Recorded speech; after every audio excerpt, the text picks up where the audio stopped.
Hello, Natasha. Hi, Kevin. How are you? I'm good. Thanks for being with us and talking a bit about your upcoming workshop. Thank you for inviting me. I'm so glad I could come over finally I after a know. while. Yeah, And there's been stuff going on that's made it difficult, but we're finally having you back. So I'm very happy about that. So I want to talk a bit about the workshop and what participants can expect, but I want to start off with your work and just some ideas about the themes you explore, what inspires you, the processes you explore, just some insight into you.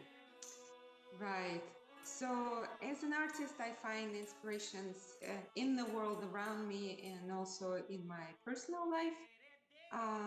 What moves me, it's events, books, movies, music, maybe some very special meeting of the person, and of course nature, because we're surrounded by so many beautiful things. And my creative process is involved in a deep engagement in with my subject matter.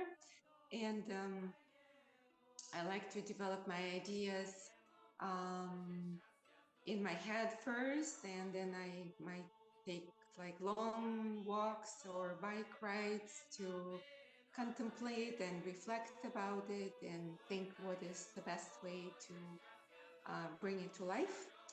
I'm always looking for new ways to express myself, and I like to work with different mediums and materials, and there are so many things to explore even within the clay realm, because could be so many techniques and so many different surface treatments, and I'm going to share it within the duration of my workshop at your place as well, of course.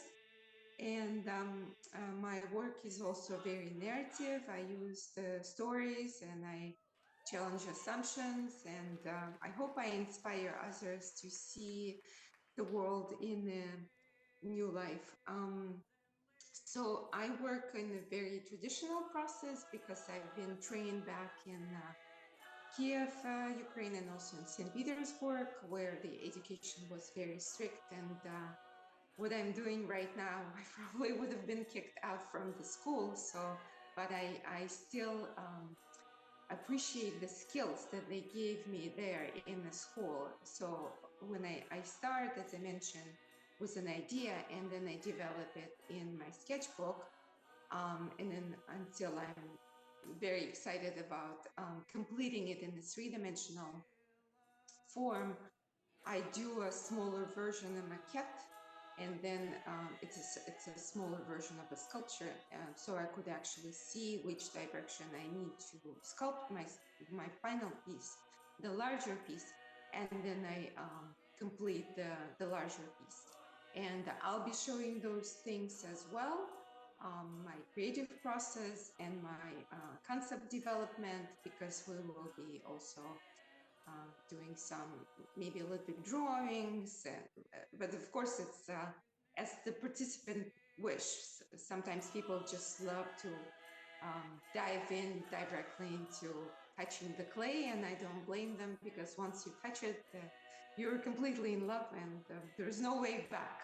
At least for me, it was.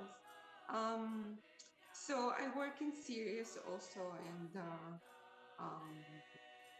like the last year, of course, it was I was very my work was very affected by the war in my motherland.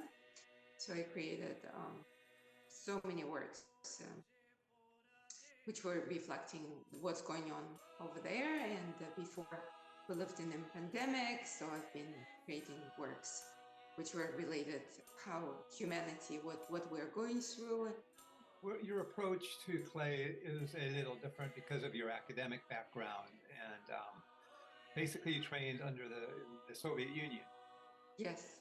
Uh, and the artists I know that have been part of that training, what I understand, it is very rigid and it is very strict, and people come out with a lot of great skill set. Right. To what extent, there's what would be considered surrealism in your work, the workshop is Surrealist Totems. How Mhm. did that get into the work? that influence? I think to me, it's easy to explain because the life was so harsh and the education was so strict. So lots of artists from former Soviet Union, we created this kind of a world of an escape. And the world of escape is has to be surreal. It can represent that harsh reality. So you want it to be some kind of otherworldly, and it's great to have skills to apply it to what you're going to express. So during the first day of the workshop, we'll be conceptualizing because these are surreal totems. We'll be thinking and working kind of collaboratively, knowing each other. Maybe it's always fun to see how the members of the workshop bring new ideas to each other's works. And this is what we've done before. And then I'll be showing some sculpting techniques. We will be sculpting the whole day. And then during the second day of the workshop, we will be approaching the clay surface as a canvas, and then we will be working on different surface treatment techniques, including sgraffito, one of my favorites, and some kind of watercolory technique. And also, if some of the participants would like to bring some of the shards of the desk-fired clay, and maybe even with some light glaze, we could explore some china painting. So these are the things, and I hope everybody will be happy. We'll have lots of fun. It's such an amazing place you have there. I've been telling all of my students all over how spiritual, how fantastic is it just to be in your place, surrounded by those mountains where Joseph Campbell, this is where the room where I usually stay. So everything is just amazing, and the Beatrice Wood, of course, and Krishnamurti, all these spiritual things coming to mind when I'm thinking in Beatrice Wood Center.